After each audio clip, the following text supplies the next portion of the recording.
So explain for those who haven't seen it on social media, what does it look like? How much does it cost? Where is it coming from? Kind of explain the details with that. Yeah, it's essentially like a tow behind trailer that has a rotary brush and it runs off of a e-bike battery. And then you've got a little remote that you can mount to your handlebars and you hit the remote and the brush runs. And so it's a pretty simple device. And the one that we're going to be getting is a hybrid model. So it has a front flap that you can either extend forward and then it's in push mode. And the rotary brush itself is off to like it's tilted at an angle. So if you're running that brush mode, it's running the opposite way that a wheel would rotate.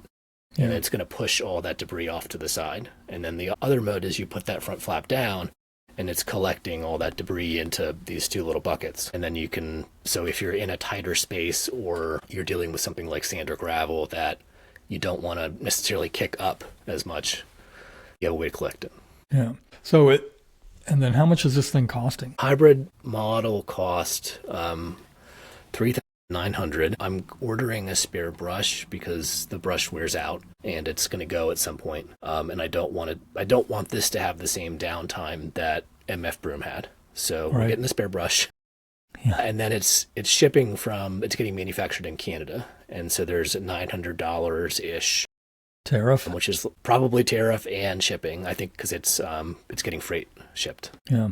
And then in terms of like weight, can any bike, okay, well, we'll explain the logistics of it then. So are you going to hit trails? Is it going to be a volunteer thing that people sign up for and say, hey, I want to take out the broom, which of course, I'm sure people want to name since we like naming things in Richmond.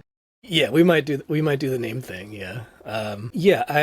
I'm going to have a volunteer sign up form, though we do have hills, and that is a concern. And getting a trailer that has a decent amount of weight uphill is a concern. I'd love to prioritize cargo e-bikes. I think that will work better for most people because you'll have a place to put any debris you collect as you're going. If you have stuff like trash and stuff you're picking up that you don't want to just, dump in a garden bed or something.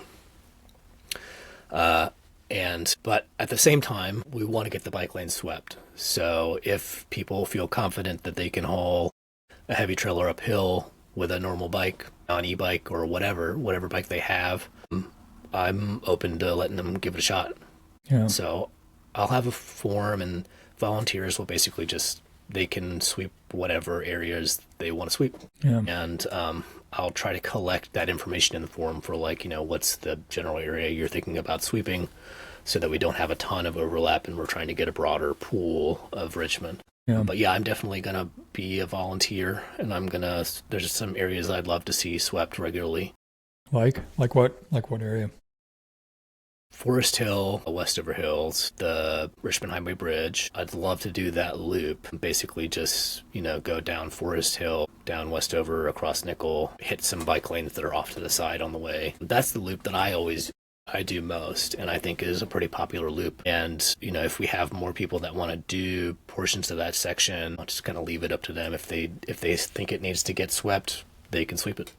Well, so the brush itself is not the width of a bike lane, right? It's a little bit narrower than a bike lane. And realistically, with the exception of like trikes, you don't necessarily need the entire bike lane clear. I think the priority right now is let's just get a clear path in the bike lane. Let's start there and see how that goes. If we have multiple volunteers and they're hitting the same bike lanes multiple times, then we can get a wider width, right? But in terms of how long you could actually go for, I think in push mode, right, the bottleneck is the battery. How long is the battery going to last? And I think it's you can get 2 hours out of it. So it might be longer than that. I'd have to look at it again. But the battery life is pretty good.